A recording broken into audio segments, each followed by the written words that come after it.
Hello everyone, good morning সবাইকে। আশা করি তোমরা সবাই খুব ভালো আছো, আমিও খুব ভালো আছি। আজ আমরা আছি ঋষিখোলায়। আজকে মর্নিংটা ঋষিখোলাতে হলো আমাদের। কাল আমরা এসছি এখানে দুপুরবেলা। তো এখন আমরা স্নান টান করে একটু ফ্রেশ হয়ে নেব, দেন ব্রেকফাস্ট করে আমরা বেরোবো। আজ আমাদের বিকেল 5:55 ট্রেন আছে, আর আমরা বর্ধমানে নেমে যাব। তো আজকের ব্লগটা একটু ছোটোর ওপর হয়তো হবে, কারণ ট্রেন জার্নিটা থাকছে যেহেতু। তো আমাদের ঘোরা বেড়ানোটা খুবই ভালো হয়েছে, আমরা মানে প্রচণ্ড এনজয় করে কাটিয়েছি। আর যেহেতু কাল আমাদের অ্যানিভার্সারি ছিল, একটা ছোট গল্প বলি। কাল অ্যানিভার্সারি ছিল, তো সেই কারণে তো আমরা ভেবেছিলাম যে আমাদের কেক কাটিং করা হবে না, তো সেই কারণে আই থিঙ্ক আমরা 13 তারিখ এসছি। ওই 10-11 তারিখ নাগাদ আমি একটা ব্রাউনি এরকম অর্ডার করেছিলাম, তো সেটা আমরা কাটিং করেছিলাম। কেকের মতন একটা সুন্দর বানিয়ে দিয়েছিল, যদি কোনো পিকচার থাকে আমি সেটা অ্যাটাচ করে দেবো, দেখে নিও। তো এরকম কাটিং করেছিলাম। তো তারপর কি হলো, আমরা যখন এখানে না দালাপচাঁদে যাচ্ছিলাম, তখন আমরা ওই রংলি বাজারের ওপর দিয়ে এলাম বলে আমি বললাম যে ব্রাউনি নিয়ে নিতে। ওটা কেক টাইপেরই ছিল, কিন্তু ওরা বলছিল ব্রাউনি। ওটা আমরা নিজেরাই করেছি। আর তারপরে কালকে আবার মানে আমাদের এই গ্রুপের মধ্যে একজনরা এসেছিল, তো তারা আমাদের জন্য একটা পেস্ট্রি অ্যারেঞ্জ করতে পেরেছিল। তো সেই পেস্ট্রিটাকে আমরা আবার কাটিং করেছি। তো কাটিং করা হবে না করে আমাদের 3 বার হয়ে গেল এইটাই। আর আমি সিমলা মানালিতে প্রচণ্ড ঠান্ডাতেই ঘুরেছিলাম, তখন আমার ঠান্ডা লাগেনি। এখানে এসে জানি না কেন আমার নাক বন্ধ হয়ে যাচ্ছে, আর সর্দির জন্য মানে নাকটা তো পুরো বন্ধ, তার উপর কানটা মাঝে মাঝে বন্ধ হয়ে যাচ্ছে। পাহাড়ে ওঠা নামার জন্য তো একটা হয়, কিন্তু সর্দির জন্য অনেক সময় কান বন্ধ হয়ে যায়, যেটা আমার বাড়িতেও হয় মাঝে মাঝে। তো এইটা খুব বাজে, যেটা পাহাড়ে এলে এটা আমি বুঝলাম আমাকে সবসময় মাস্ক ক্যারি করতেই হবে শীতকালটায়। জাস্ট এখন কটা বাজে গো? 9টা বাজে। আর ঠান্ডার জায়গায় এরকম রোদ্দুর উঠলে তো আর কোনো কথাই নেই।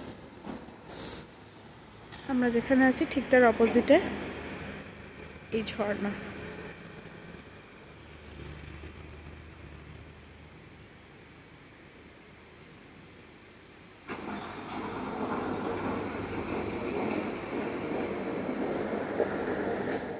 তারপরে আমরা ঋষিখোলাতে ব্রেকফাস্ট করে নিচ্ছিলাম, কারণ আমাদেরকে বেরোতে হবে, আর সেদিনকে ট্রেন ধরারও ব্যাপার ছিল।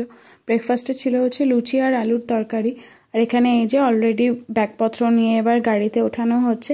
আর এইটাই হবে হচ্ছে আমাদের বেড়াতে যাওয়ার লাস্ট ব্লগ তোমাদের জন্য। গাড়ি করে বেশ কিছুক্ষণ চলে আসার পর মনে হলো যে এবার কিছু একটা খেতে হবে, তো আমরা নিয়েছিলাম এখানে কফি, আর সাথে নিয়েছিলাম মোমো। এই মোমোটা অসাধারণ খেতে ছিল, বেস্ট মোমো ছিল এটা। আর এইটা আমরা অলরেডি তখন প্রায় এনজেপি স্টেশনের কাছাকাছি। ওই যে যাবার সময় যে ব্লগটা বানিয়েছিলাম সেটা তোমাদের বলেছিলাম যে এখানে অনেক কিছুর অফিস বা কোয়ার্টার এই সমস্ত কিছু রয়েছে। তো চলো সেইগুলোই তোমাদেরকে যতটা পারি একটু দেখাবার চেষ্টা করব। গাড়ি থেকে অতটাও ক্লিপ নেওয়া সম্ভব হচ্ছিল না, কারণ গাড়ির কাঁচটা বেশ কিছুটা নোংরাও ছিল বটে।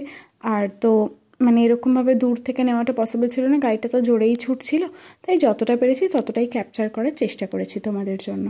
এনজেপি স্টেশন ঠিক ঢোকার মুখটাতে তোমরা এরকম অনেক বড় জঙ্গল দেখতে পাবে, এবং পাশে পাশে লেখা আছে যে এখান দিয়ে কিন্তু হাতি পারাপার করে, বা এখানে এই জঙ্গলে হাতি থাকে। এরকম হাতি নিয়ে অনেক ইনফরমেশন তোমরা রাস্তা দিয়েই কিন্তু দেখতে পাবে।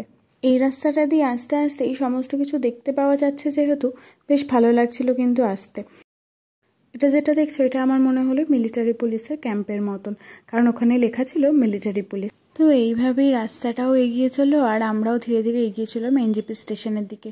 মনটা একটু আধটু খারাপ তো লাগছিল বটেই, কারণ এই কদিনের ছুটিটা আমরা বড্ড ভালো কাটিয়েছিলাম।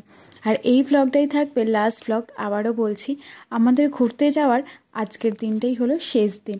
এবার ফিরবো আমরা বাড়ি। এত জঙ্গল পেরিয়ে আসার পর এবার পড়বে হচ্ছে বেঙ্গল সাফারি। এই যে আমরা এবার স্টেশনে পৌঁছে গেছি। আমরা পৌঁছেছিলাম একদম আমাদের লাঞ্চ টাইমটাতে। তো আমরা এনজেপি স্টেশনেই কোথাও একটা হোটেল দেখে আমরা লাঞ্চ করবো এটাই ভেবেছিলাম। তো যথারীতি আমরা হোটেল পেয়েও গেছিলাম, সেই ক্লিপটা আমার নেওয়া হয়নি। তো আমরা লাঞ্চটা সেরে নিয়ে চলে গিয়েছিলাম স্টেশনে। আর স্টেশনে যেহেতু আমাদের ট্রেন একদম সবার প্রথম ছিল, তো আমাদের কোনো অসুবিধাই হয়নি, বাকি যারা ছিল তাদেরকে একটু ওয়েট করতে হয়েছিল।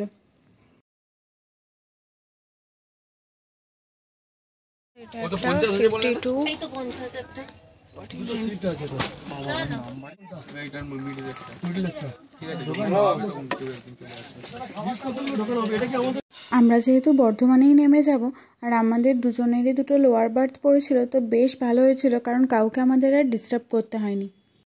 আমরা নেমে পড়েছি বর্ধমান স্টেশনে, তখন বাজে হচ্ছে ভোর 3টের সময়। তো আমরা এখানে ট্রেনও পেয়ে গেছি, ট্রেনের টাইম ছিল হচ্ছে 3:05 বাজে 3টে। আমরা এই ট্রেনে উঠলাম বর্ধমান থেকে, এখন যাচ্ছি বাড়ি। আর সেদিনকে আমরা যেহেতু একদম ভোর ভোর ফিরেছিলাম, চন্দননগর নেমে গেছি আমরা হচ্ছে ওই 4:30টার মধ্যে। এত ঠান্ডা ছিল, তো প্রচণ্ড ঠান্ডা লাগছিল। তো যাই হোক, এক গুচ্ছ স্মৃতি নিয়ে ফিরছি এবার আমরা বাড়ি। কেমন লাগলো তোমাদের প্রত্যেকটা ব্লগ অবশ্যই আমাকে কমেন্ট বক্সে জানিও। দেখা হবে খুব শিগগিরই। টাটা।